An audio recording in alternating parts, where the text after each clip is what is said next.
Le dos courbé, pendant des heures, il faut fouiller le sol, soulever les feuilles pour trouver ces fruits tombés des anacardiers. Culture du nord du pays, ils ont suscité l'espoir ici dans le centre où peu à peu le cacao a disparu sous le coup de la sécheresse. Mais désormais, c'est la désillusion qui prévaut. Combien de fois il faut s'accroupir, combien de fois il faut souffrir pour avoir ne serait-ce qu'un kilo qui ne vaudra même pas 500 francs. Vous voyez que c'est toute une souffrance. Toute une souffrance. Le prix n'est pas bon. Le prix n'est pas bon du tout. Et cela, vous savez, en Afrique, on a aussi des enfants. Il faut les scolariser. On doit manger. Vraiment, c'est un cri de cœur.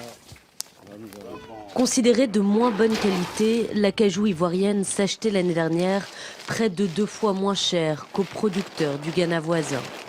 Mais ces prix bas profitent surtout aux transformateurs et aux négociants qui ainsi maximisent leurs profits.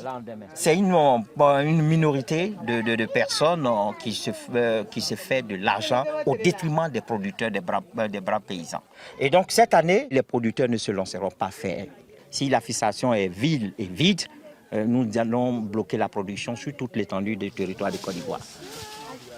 Après le café, le cacao, cet anacarde est censé être le nouvel Eldorado pour la Côte d'Ivoire. Pourtant, beaucoup de paysans peinent à en vivre. Ils sont de plus en plus nombreux à abandonner les campagnes. Si rien n'est fait, selon la Banque mondiale, la Côte d'Ivoire perdra la moitié de sa population rurale d'ici une dizaine d'années.